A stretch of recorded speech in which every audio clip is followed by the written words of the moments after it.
Welcome to the Respect Podcast. I'm your host, Mike Domitrz from MikeSpeaks.com, where we help organizations of all sizes, educational institutions, and the U.S. military create a culture of respect. And respect is exactly what we discuss on this show, so let's get started.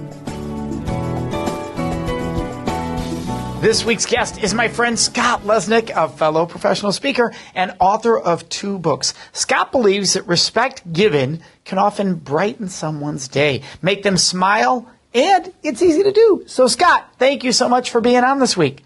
Mike, thanks so much. It's wonderful to be on the show. I'm a fan of it, and now I get to speak live. That's exciting. Well, we're thrilled you're on here. And for everyone listening, Scott is most known for your memoir, Kidjacked, A Father's Story, and it's all about what actually happened to you, what you experienced of having your own children hijacked to another country. It's an amazing experience of really, what you want to say, determination and discipline and never giving up. Just an incredible story. But you then teach people how to do that when they're feeling like their lives are being hijacked with your book, Lifejacked, correct?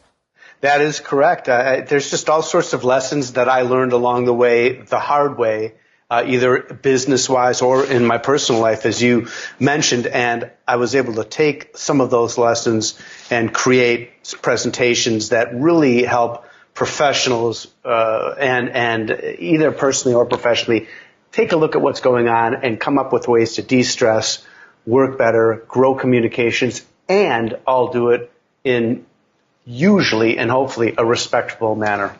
And Scott, how does respect play into the whole experience you went through? Well, that's a great question. The first thing it did is I was so down when my kids were kidnapped, kidjacked, and I didn't know exactly what to do. One thing I did know is that if I treated anyone and everyone that I came across with respect, because I figured to myself, I never know who's going to have a nugget of information that's going to be able to help me move forward. Instead of curling up into a ball and giving up, I decided to do the opposite. I wanted to focus on myself, staying strong so I could be strong for my kids and figure out how to get them home, which I was able to do. I came up with a crazy plan that worked, but it all had to do with taking care of myself, respecting myself, and respecting others, because I knew that those people, whoever they are, they were going to have nuggets that would help move me forward or show me a path definitely not to go down. Yeah, because you have a very difficult challenge in what you were dealing with, and I mentioned it briefly for everyone listening, but you had your ex, so they are the parent of the children, taking them to another country, which makes getting them back home out of another country a whole nother nightmare of level of difficulty. And so you had to team up with other people to make this happen. I mean, you had to go through, I would guess, I know you well, so 1 million channels just to make this happen, correct? I did, and because there were no signed international laws at the time, it's called the Hague Convention on International Aspects of Child Abduction, because that treaty hadn't been signed, there was no obligation for my wife at the time to return our kids. So we were in major doo-doo, and I was dealing with people in this country and in other countries. It wasn't so much just respect, but it was listening to what they had to say without interrupting and really just giving them the time, because sometimes people would be repeating themselves, not themselves, but repeating information that I had already heard. And I thought, you know what, maybe they're going to have something else to say at the end, so just be quiet, respect their time, and listen. And that was a real test for me, because I didn't have as much patience as I wanted to at that time.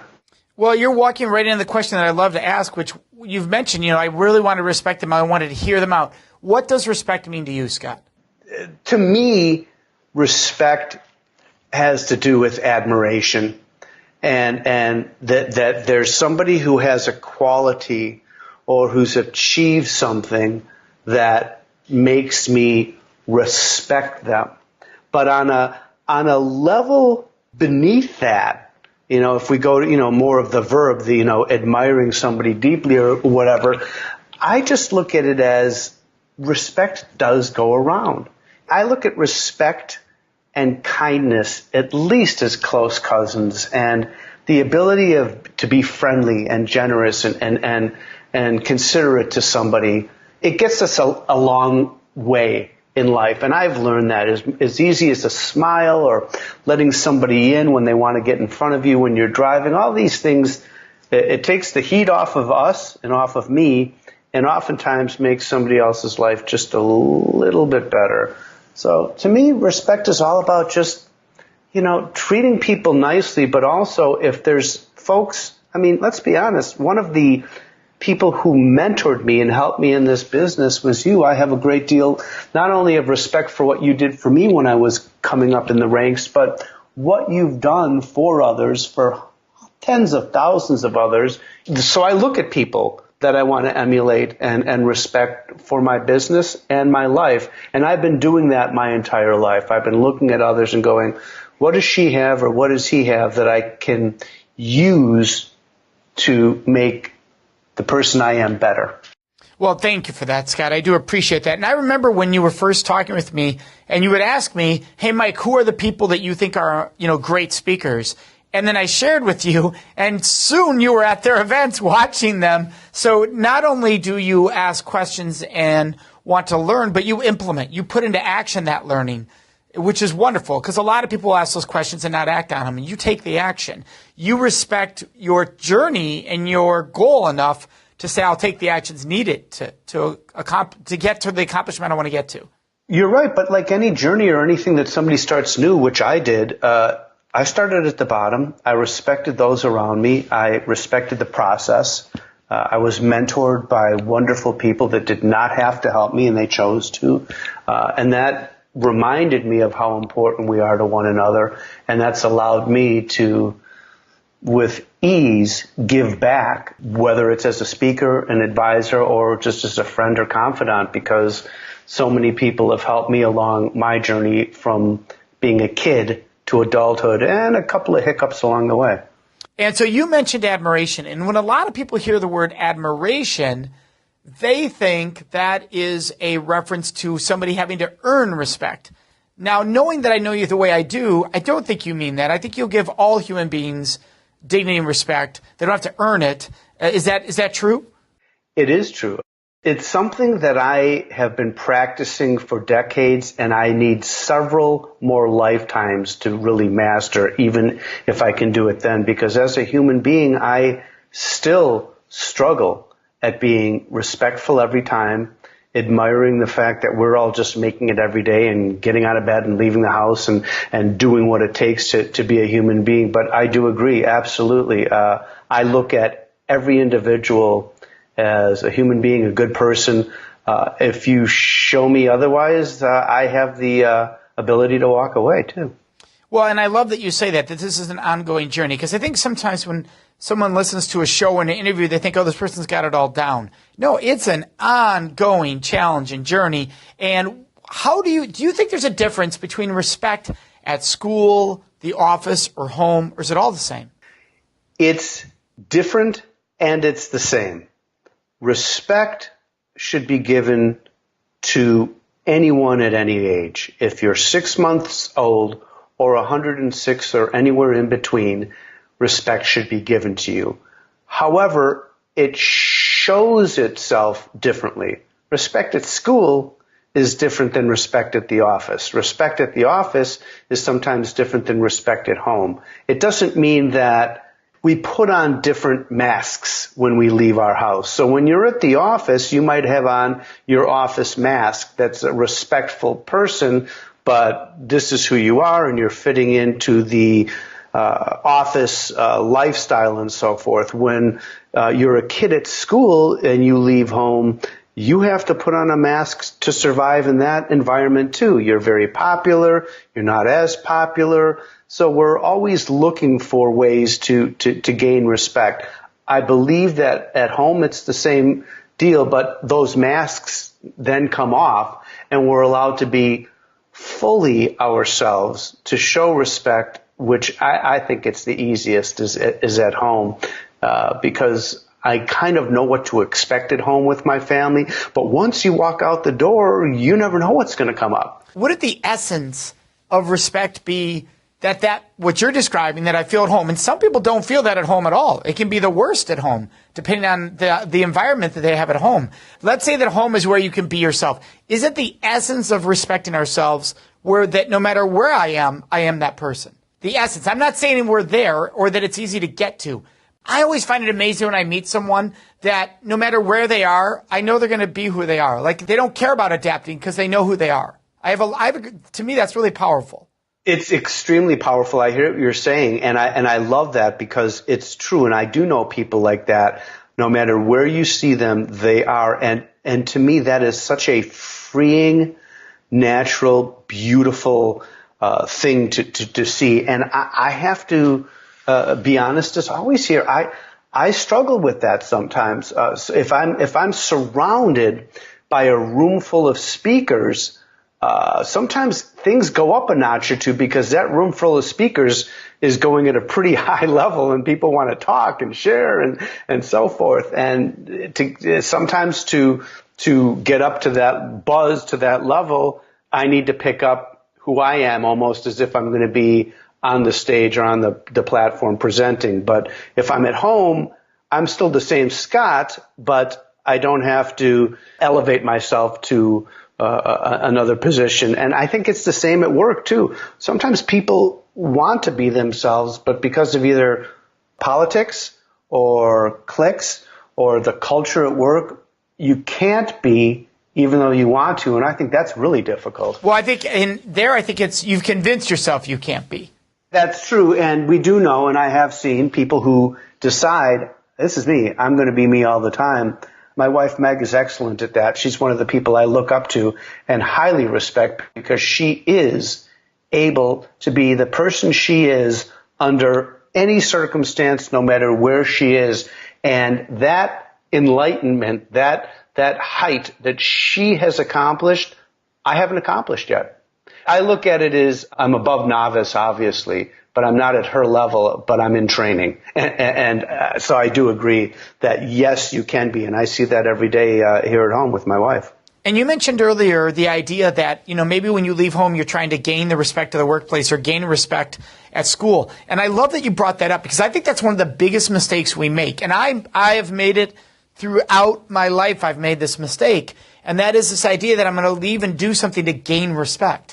I don't need to gain respect is a lesson I think we're always maybe having to tell ourselves. It's like looking back at yourself as a child, but doing it as an adult and saying, stop doing that, Mike, because you don't need to gain someone's respect. Just be who you are. And they should either value you or not value you for who you are. I think the problem is when we think I have to leave and gain something, now I have to do something to gain that. And now I'm worried about taking actions or putting off a persona that will give me that respect versus just being myself and being respected for exactly who I am and the exact gifts I have for this world for who I am.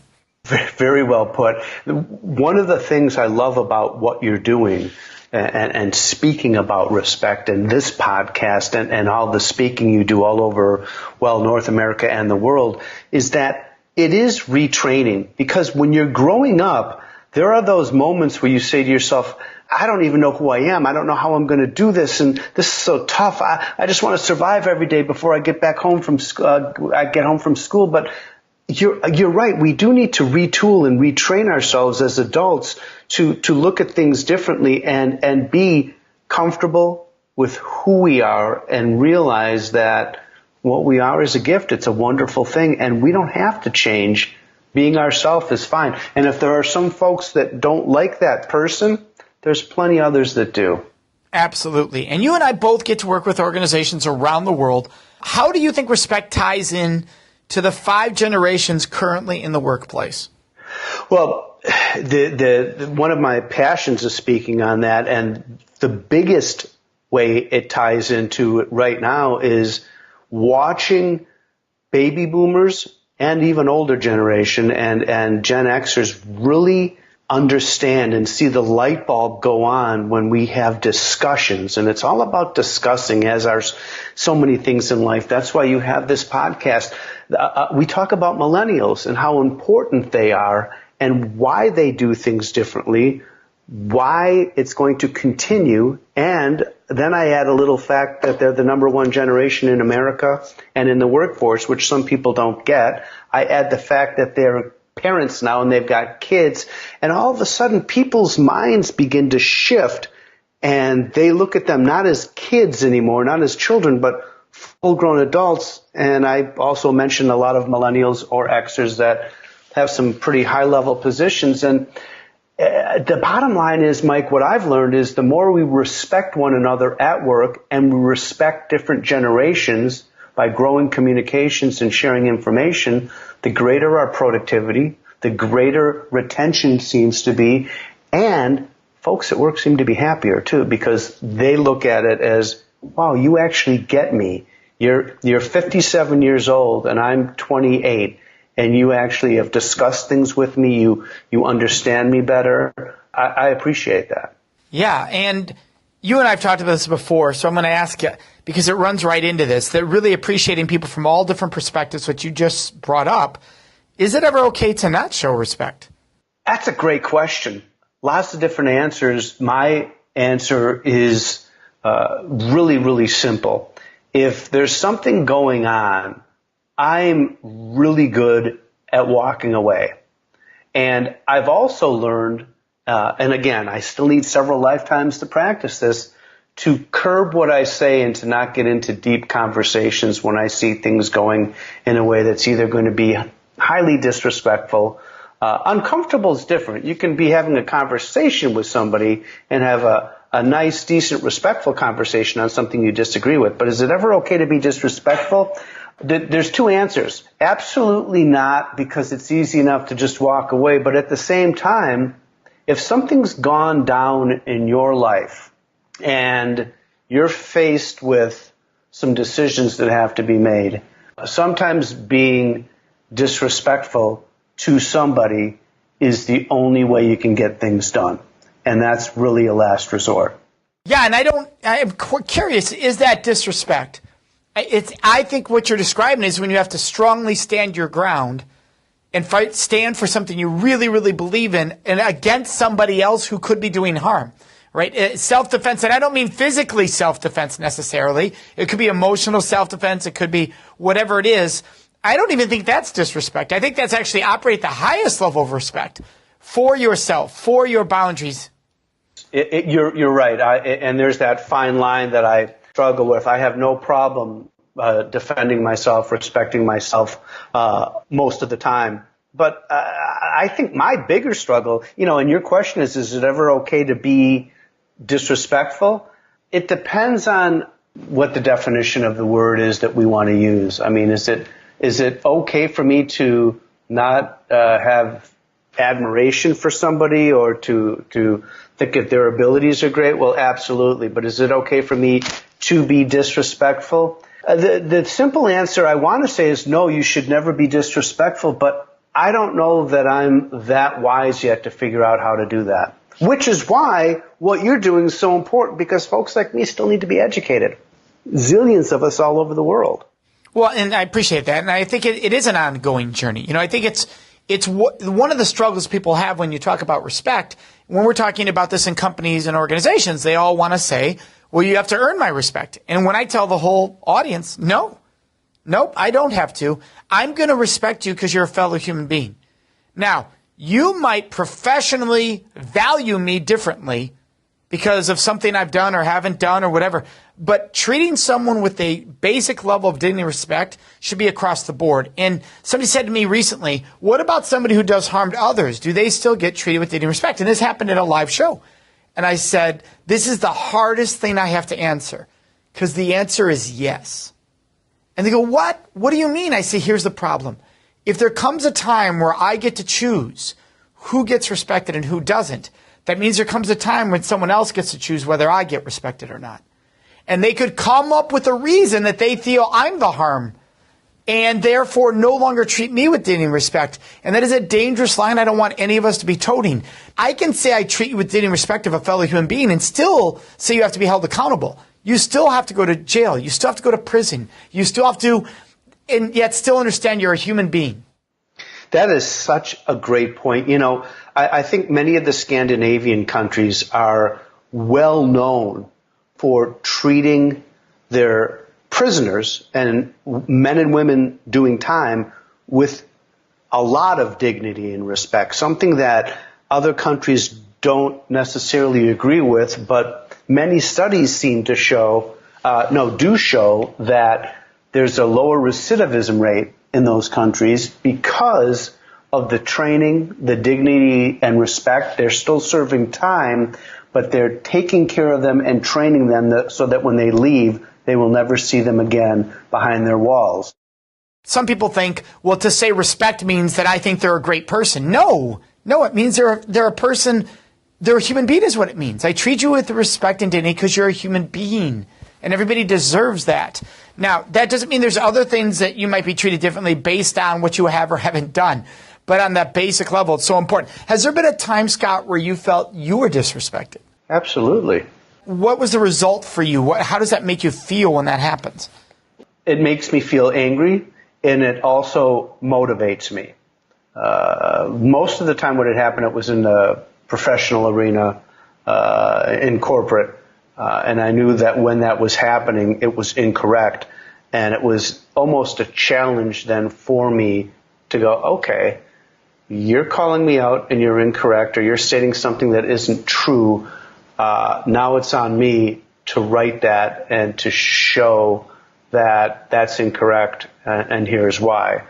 Well, and I love that you gave that example because you and I are built the same way. And that when I was growing up, and when I mean as a young adult even, 20s and 30s, somebody disrespected me. I'm like, let's go. Let's roll. And I don't mean like, let's roll like a fight. I mean like, you're about to be proven wrong. Like that was my same thing you're describing. Like, oh, you think I can't, huh? Watch. Sit back and watch because it's about to, whatever you thought I couldn't do is about to happen.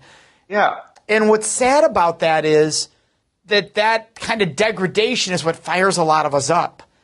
And I think what happens is when we're younger, and I mean younger as in it could be 20s, 30s, 40s, it just depends on what phase of life we're in when I say younger, we feel we need an external fire at our feet. And so we use disrespect as that versus realizing, why don't I go somewhere where I don't have to play this game? I love that, Mike, because sometimes you can make the decision to go somewhere where you don't have to play that game. Sometimes it's a hard decision and it comes at a cost. I've recognized that inside me there's this passion and fire that's driven me ever since I was a kid, and it would drive me to do some things that were really successful and some things where I just fell straight on my face. I had to pick myself up and dust myself off and put some Bactine on my cuts. But the bottom line is I didn't need somebody to be disrespectful to drive me, but I did realize that when that occurred, it instantly set off something inside of me that said, oh, yeah, okay, I'll show you. And it was the same thing. It wasn't going outside and fighting. It was just figuring out a way to get from point A to point B where they either said I hadn't or couldn't go, and I did it. Mike, can I ask you a question? Can I turn this around once and ask you one question? Sure. How do you show respect to everyone? Because it is such a challenge, and I have watched you, and you do it very well. And I know it's difficult for us, but I'm still growing. I'm still learning, and I love that. But how do you find the ability to show respect to people even when you either really don't agree with them or you may not even like them very much at all? Well, I don't always. We all fail in the struggle at times. I would say that for me, the key is in those moments, because for me, it can happen from stage because I deal with such a sensitive topic. It can happen with my audience member in the middle of a show. Somebody could say something really outrageously harmful, potentially, or degrading or disrespectful. And back in the day, 2 decades ago, I would have just shut that person down. And the audience would have been like, wow, he owned that moment, that kind of a thing. But it didn't create a learning opportunity. And what I realized was that's the person I'm here to connect with. That's the person I meant to meet, is that person. So when they present that comment, this is our opportunity for me to provide a learning opportunity. I can't do that if I'm looking down on them for what they said. They're going to feel that. So I have to connect with us on an equal level. I have to learn about you to understand how you came to that place. And if I can figure out how you came to that place, maybe I can open up a door of possibility of a new place you can go. Or maybe I'm wrong. And when I learn where you came from, I might have a new perspective that you helped me grow in that moment. And I become smarter because of you, even though I thought you were an idiot when you said that. Hopefully. I love that because I went through that literally last week at a conference when I was done keynote, and people really liked it. It went well. And there was one lady who came up afterwards, and I could tell from her body language that something was going to go down. You know, the first things out of her mouth were, I want to tell you I really enjoyed your presentation. Here's 2 areas that I didn't like, and here's why. Most people that were coming up or were saying things, they were just very positive. This was my learning moment. And the same thing happened to me because she expected me to shut her down. And I didn't. I looked her right in the eye and I said, you know, you're giving me something to think about. I don't know what I'm going to do with it yet, but I'd like to continue this conversation via email or phone call. Here's my card, because I hear what you're saying. I'm just finishing from speaking, so I can't fully develop my thoughts on it, but you're definitely onto something, and I know that you believe wholeheartedly in what you're saying, so I don't want to dismiss that. I actually want to learn and grow the conversation. And so I'm waiting to hear back from her. I hope she will. But it was one of those moments where I think like you, I was like, maybe that's the person I was meant to connect with, because she's taking me now and taking my mind over to this, and it had to do with respect. She felt I was being disrespectful by saying something about a certain topic when I was talking about generations. I didn't see it that way. I wanted to find out why she felt that way and see maybe I'm doing things wrong. It's nice to have that ability to talk. And to know when it's okay, to know this isn't going to go anywhere. Move on. I think that's the other essential element you need in moments like that, where you may realize we are not going to get to a common ground here, and this could just get uglier. That's not the purpose of why I need to be either in this moment right now or on this planet right now. I'm going to move on. I mean, it can be with family and friends. Maybe you walk into a room and everybody's having a conversation that you know is going to trigger you into debate mode. And this is, even though you may win at it, you may be successful at it, you may get a rush from it. It's going to drain your energy, overall outlook. Why do I need to do that? Let's go to the other room where that's not happening. So making choices where we also protect our own boundaries is critical in those moments. That's a great point, Mike. That is why I love to learn. And that's why your podcast is, as soon as you were kind enough to ask me if I'd be on, I was like, oh my gosh, yeah. I love the topic. I love talking about respect. But at the same time, I began to think, wow, there's some things I do really well and things I need to do better. This is going to help. And listening to the podcast, it helps. And now just hearing some of your explanations, it's like, yeah, it's not just me. Other people go through this too. Oh, absolutely. We're all on the journey together. And speaking of the journey together, you have a book that you love that I absolutely love too, The 4 Agreements by Don Mcgraw. What do you love about that book, Scott?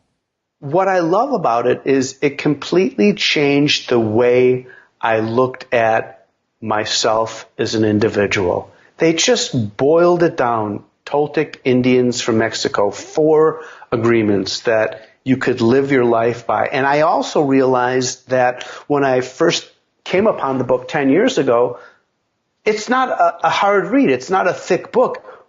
But what's in there is so powerful that, again, it would take me lifetimes to master. But with this life that I have, I've been able to make some strides moving forward. And it's really changed how I look at things and how I do things. So, and I've recommended it to so many people who really dig it and love it. And it's just taught me those 4 important agreements, which, I won't rattle off now, but I will say, are instrumental in how I lead my life now. It just allows me to focus more and have less stress and less drama in my life. Love it. Thanks for sharing that, Scott. And for everyone listening, you can find Scott at Scott Lesnick. That's LESNICK.com. You know I'll be in touch with you, Scott, because we're always in touch. I want to thank you so much for joining us. Mike, it's my pleasure. I want to thank you, too. This was just great. Awesome. For all of our listeners, remember, you can join Scott and I in this conversation as far as asking questions after the show by going to our Facebook group, which is the Respect Podcast Discussion Group. The Respect Podcast Discussion Group. Ask questions, engage. We'd love to see you there. This week's question of the week is from Phil. And Phil asked a question that is one I've heard frequently, so I think it's really important we answer. The question is, how do you respect someone who has disrespected and potentially disgraced you and or your family, especially if they are part of that family? And a lot of people struggle with this. There's someone in their stratosphere, in their life, who has caused harm, and how do I treat them with dignity and respect? Here's the key component for us to think of. I don't have to like the person.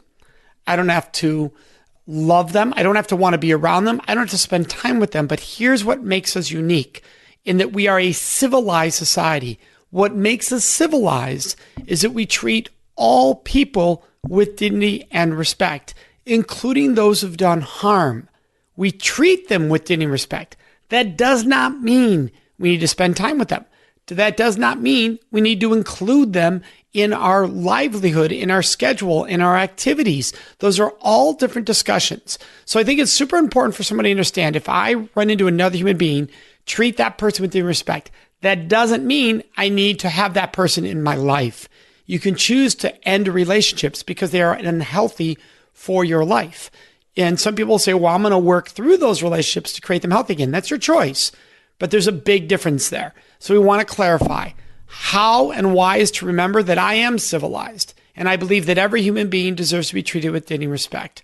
I wanted that for myself. And this person, by the way, might not have given that to me, which is why I know every human being deserves it. And so I'm going to treat every human being with dignity and respect. Great question, Phil. Do you know what I would love? I would love to hear your answer to this week's question of the week. So would you please answer what your answer would have been if you were asked that question today on the show? All you do is go to our Facebook page. We have a special group where we have these discussions called the Respect Podcast Discussion Group. So the Respect Podcast Discussion Group, and share with us, what would your answer have been to this week's question of the week?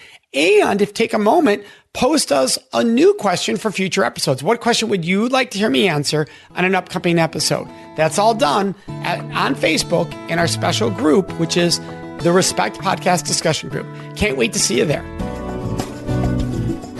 Thank you for joining us for this episode of the Respect Podcast, which was sponsored by the Date Safe Project at datesafeproject.org.